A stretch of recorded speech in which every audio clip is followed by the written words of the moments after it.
Buddham saranam gacchami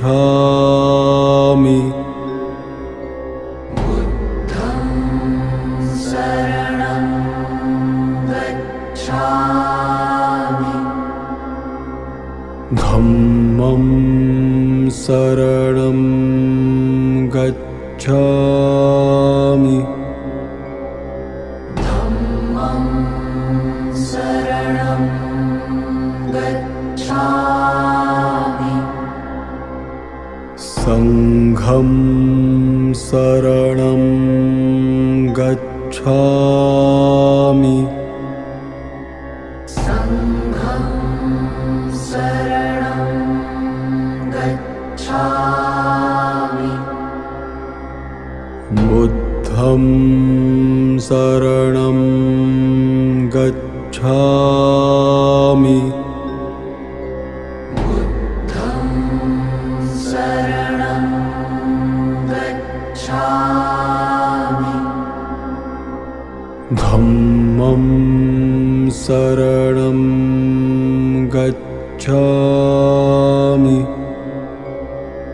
Dhammam saranam gacchami Sangham saranam gacchami Sangham saranam gacchami အဲ့ဒီရတနာကိရိတောင်မှာခုတွေ့မြင်နေရတဲ့ဘုမြို့နေရတဲ့ဇေဒီကတော့ဝိရှဝန္တိဇေဒီလို့ခေါ်တယ်နော်အဲ့တော့ဦးဇင်းတို့မြန်မာလိုပြောမယ်ဆိုလို့ရှိရင်ကမ္ဘာငြိမ်းချမ်းရဲ့ဇေဒီပေါ့နော်ကမ္ဘာကြီးငြိမ်းချမ်းဖို့အတွက်နေပြီးတော့တည်ဆောက်ထားတဲ့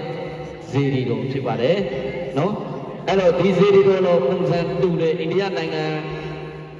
နောက်တစ်ခါနီပေါနိုင်ငံအဲ့ဒီတော့နေရာဒေသအနှံ့အပြားမှာနေပြီးတော့တည်ဆောက်ထားတာရှိပါတယ်အဲ့ဒါကဂျပန်နိုင်ငံကနေ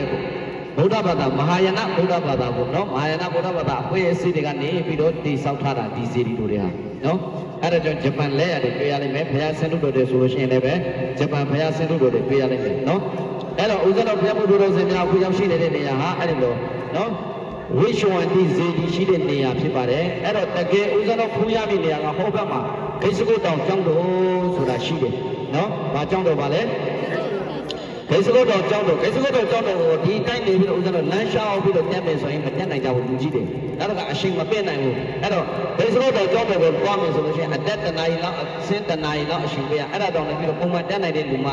နော်မတက်နိုင်တဲ့လူနားပြီးတော့တက်နေမယ်ဆိုလို့ရှိရင်အဲ့ဒါလည်းပိုကြာသွားနိုင်တယ်အဲ့တော့အဲ့ဒီလိုခြေချမ်းမသွားနိုင်တဲ့အတွက်ဦးဇင်းတို့ဒီလို KB နဲ့လာပြီးတော့ဟောအစွမ်းသားလေးကနေပြီးတော့အဲ့ဒီကျောင်းတော်ရောက်ကိုလှမ်းပြီးတော့ဖုံးမြော်ရတာအဲ့တော့အဲ့ဒီဂိစကုတ်တော်ကျောင်းတော်ဆိုတာမြတ်စွာဘုရားဝါတော်20မြောက်ဝါကိုဝါစောဝါကဲ့တဲ့သုံးတော်မူခဲ့တဲ့ကျောင်းတော်တစ်ခုဖြစ်ပါတယ်နောက်တစ်ခါမြတ်စွာဘုရားတော်ကယဟန်တန်ဃာတော်တွေသတင်းသုံးလေးရှိတဲ့ကျောင်းတကယ်ပြောမယ်ဆိုလို့ရှိရင်တရားဘာဝနာပွားများရာဌာနတစ်ခုဖြစ်ပါတယ်နော်မြတ်စွာဘုရားတော်ကယဟန်တန်ဃာတော်တွေဒီရာဇဂုံမြို့မှာသတင်းသုံးတယ်တရားဘာဝနာပွားများအားထုတ်ဖို့ဒီလိုစိတ်ကြည်တဲ့ရာဇဂုံကျောင်းတော်ကလာပြီးတော့တရားဘာဝနာပွားများလေးရှိတယ်တဲ့နော်နောက်တစ်ခါဦးဇင်းတော်ဘုရားဘုဒ္ဓတော်ဆရာထင်ရှားတဲ့အကြောင်းအရာတွေကတော့အဲ့ဒီမှာရှင်သာရိပုတ္တရာယဟန္တာဖြစ်တဲ့နေရာအဲ့ဒီဂိစကုတ်တော်မှာဖြစ်ပါတယ်အရှင်သာရိပုတ္တရာဘယ်လိုယဟန္တာဖြစ်သွားတယ်လဲဆိုလို့ရှိရင်သူ့ရဲ့တူတော်မောင်ဒီကနခါကိုမြတ်စွာဘုရားကဝေဒနာပရိက္ခသုတ်တံကိုဟောကြားတော်မူတယ်တဲ့အဲ့ဒီသုတ်တံတူတော်မောင်ကိုဟောတဲ့တရားကိုနာကြားရင်လည်းအဲ့ဒီမှာယဟန္တာဖြစ်တာအရှင်သာရိပုတ္တရာနော်အဲ့ဒါကြောင့်နေပြီးတော့အရှင်သာရိပုတ္တရာယဟန္တာဖြစ်တဲ့နေရာဟာလည်းပဲအဲ့ဒီနေရာလို့အာရုံပြုလို့ရတဲ့အဲ့ဒီဂိစကုတ်တောင်နောက်တစ်ခါမြတ်စွာဘုရားကိုကြောင်းပေါင်းဆင်ပြီးတော့ဒေဝတာကနေလှုပ်ချန်ခဲ့တာနော်အဲ့ဒီဂိစကုတ်တောင်မှာဖြစ်ပါတယ်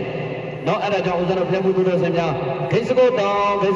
တာဦးဇင်းတို့ဘုရားစာပေထဲမှာထင်ရှားတဲ့နေရာဌာနဖြစ်ပါတယ်အဲ့ဒီထင်ရှားတဲ့နေရာဌာနကိုလာရောက်ပြီးတော့ဖူးမြော်ကြတာဦးဇင်းတို့ဘုရားဘုဒ္ဓတော်ဆင်များနော်အဲ့တော့အဲ့ဒီနေရာကိုလာရောက်ပြီးတော့ဖူးမြော်ကြမယ်ဦးဇင်းတို့အရှိန်နဲ့မရှိတဲ့အတွက်နော်အဲ့ဒီနေရာဖိုးပြီးတဲ့အခါဒီမှာဓာတ်ပုံရေးပေးဂရုဓာတ်ပုံရေးပြီးဦးဇင်းတို့ပြန်ဆင်းရမှာဖြစ်ပါတယ်နော်အဲ့တော့သွန်းသုံးဆောင်မြေကျောင်းဝေလူဝံဓမ္မရိပ်သာကျောင်းဆိုတာ ရာဇူကျော်နဲ့နာလန္ဒာကြားမှာဟုတ်ပါနာလန္ဒာဖက်အချက်မှာရှိနေတာအဲ့တော့အဲ့ဒီကိုမိနစ်20ကျော်